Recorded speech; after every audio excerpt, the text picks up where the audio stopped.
Hey, friends.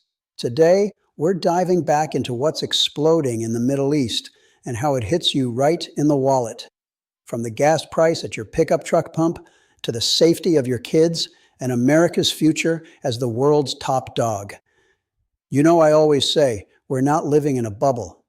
The Russia Ukraine war isn't just some distant European thing, it's part of the bigger showdown between the free world and the axis of authoritarianism. Russia, China, Iran, North Korea. And right now, on our watch, that conflict is spreading like wildfire in dry brush. The big headline today that made me sit up straight: Iranian drones struck Azerbaijan. Yes, you heard that right. Straight into the Azerbaijani exclave of Nakhchivan. This isn't some minor oops incident. It's a loud signal. The war is no longer boxed inside the Middle East borders. If we Americans don't wake up to this now, we'll pay a much heavier price than we imagine. Let's break it down, step by step, folks. Yesterday, March 5th, 4 Iranian drones crossed the border and hit Nakhchivan. At least 3 reached their targets. One exploded right in the terminal building of Nakhchivan International Airport. The airport was shut down, passengers in panic. Another crashed near a school in the village of Shakarabad, injuring at least 2, some reports say up to 4 civilians. Azerbaijani President Ilham Aliyev didn't hold back. He called it an act of terrorism, an ugly, cowardly, and shameless attack, and vowed Azerbaijan would respond with an iron fist. He already convened the National Security Council, spoke with leaders in Turkey and Israel, and even pointed out that Azerbaijan is a beacon of hope for the millions of ethnic Azerbaijanis living inside Iran. And Iran? As usual, total denial. Foreign Minister Abbas Arajki called his Azerbaijani counterpart and said, "We're deeply concerned. Let's investigate." Iran's military headquarters blamed Israel for a provocation. Classic Tehran move. Never admit anything. Why should you, as an American, care deeply about this? First, Nakhchivan isn't just some random patch of land. It's an exclave completely surrounded by Armenia, Turkey, and Iran. No land connection to the rest of Azerbaijan. It's the ancestral heartland of the Aliyev family. Haydar Aliyev, father of the current president, started his rise there. For Baku, this place is sacred. Second, this is exactly the region where the so-called Trump corridor was supposed to run. That peace deal between Azerbaijan and Armenia hashed out in the Oval Office. Iran has always hated it, seeing it as a threat to their influence. Now drones prove we can reach you anywhere. If billions are pouring into infrastructure, and Azerbaijan and Turkey are doing exactly that, one cheap Shahed drone can wipe out years of investment. That's a direct threat to oil transit stability, which means higher gas prices for you at the pump.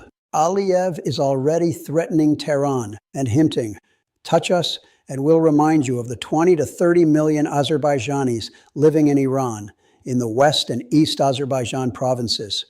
That's a massive card in his hand. When the Ayatollah's regime is wobbling, loyalty from ethnic minorities becomes a life or death issue. And things are getting even wilder here at home. Literally yesterday, Trump fired Homeland Security Secretary Kristi Noem and announced he's replacing her with Oklahoma Senator Markwayne Mullin. Noem, who is the face of tough immigration enforcement, is being moved to Special Envoy for the America Shield Initiative in the Western Hemisphere. Announcement coming in Florida this Saturday. Sounds fancy? It's not. This is a clear sign. The White House feels the system is cracking. The war with Iran isn't a quick op. It's a marathon, and Trump wants people ready for real fights. What's happening inside Iran? Israel and the U.S. are betting everything on regime change via popular uprising.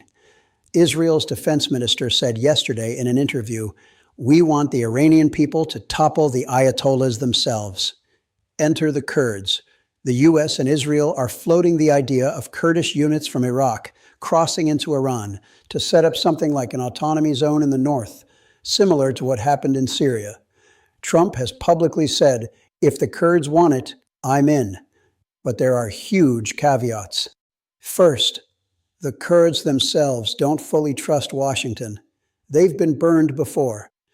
Second, Iraq's First Lady, a Kurd, spoke out yesterday. Kurds are not cannon fodder. Third, Erdogan's Turkey is freaking out. Any Kurdish expansion threatens Ankara's domestic politics. Syria isn't thrilled either.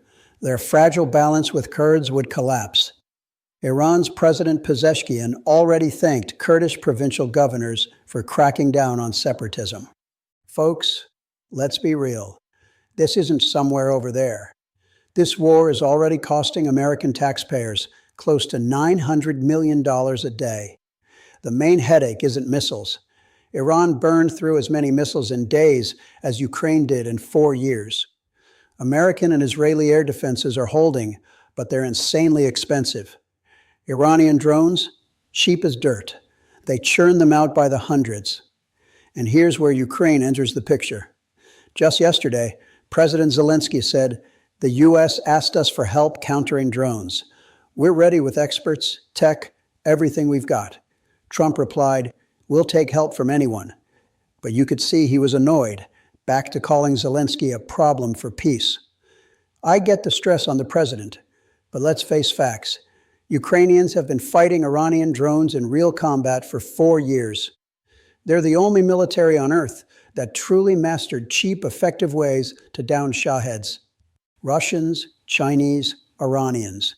They're all studying our war. American generals, honestly, they're still swinging a sledgehammer at a fly. Patriots at $3 to $4 million each versus $30,000 drones, that's not warfare. That's financial suicide. We're in a race of attrition. The U.S. and Israel are trying to wipe out Iran's missile stockpile before Gulf states and Israel run out of interceptors. Iran isn't just hitting Israel, they're targeting civilian sites in Saudi Arabia, UAE, Bahrain, Qatar, Oman, and now Azerbaijan. No borders in the way, straight shot. They've got thousands of drones left. Even if we destroy every missile, the drones keep coming. How do you stop them? Ukraine knows. Americans need to swallow pride and accept that help instead of getting offended. Now the oil angle. Iran says Strait of Hormuz isn't closed, but in reality it only works for friendly tankers. Same trick the Houthis pulled in the Red Sea. India is already turning back to Russian oil because their reserves will last just 20 to 25 days. Gas prices in the U.S. are climbing.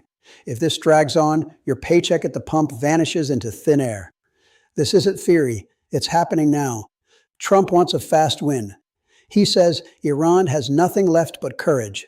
But IRGC generals think differently. We'll bury Trump economically and politically. They know, if the regime survives, Trump loses support before midterms. If it falls, huge triumph.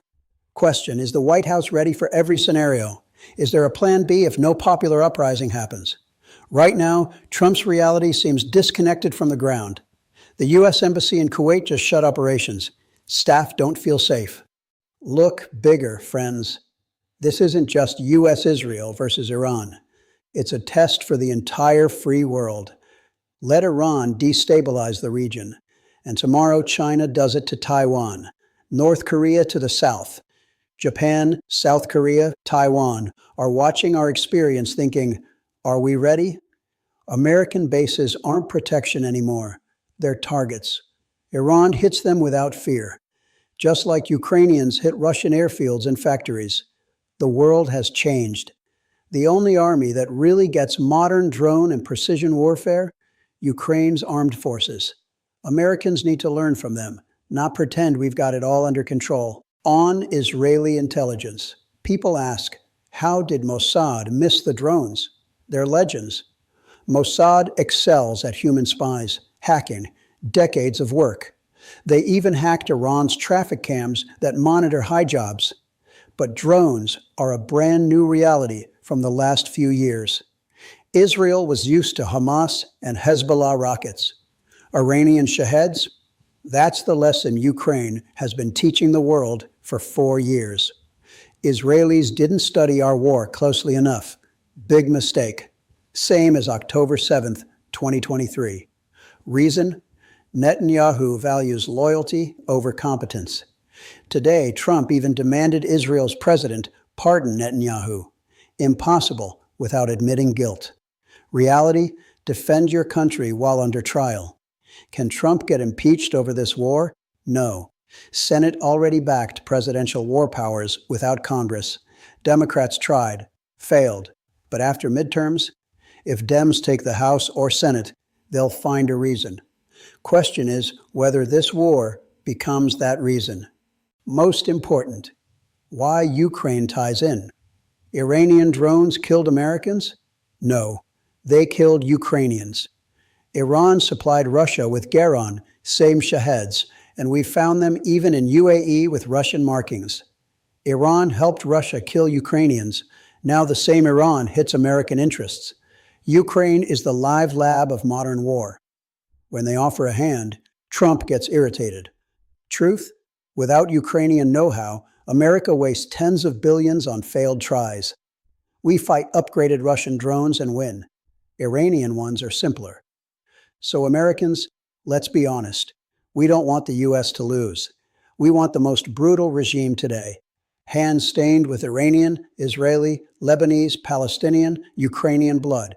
Remember the downed Ukrainian Boeing over Tehran? Gone. But it takes learning. Learning from those beating Iranian weapons every day. What's next? Full Hormuz closure? Kurdish uprising? Quick Trump win? I don't know. But one thing's clear. The sooner we face reality, the better for America. Friends, if you're still with me, smash that like button right now. It tells the algorithm these talks matter. Subscribe, hit the bell. Tomorrow could bring more. Drop comments. What do you think? Should the U.S. take Ukraine's drone help? Are you okay paying higher gas prices to topple Iran's regime? Your thoughts are gold. Peace to us all. God bless America and everyone fighting for freedom. See you in the next one.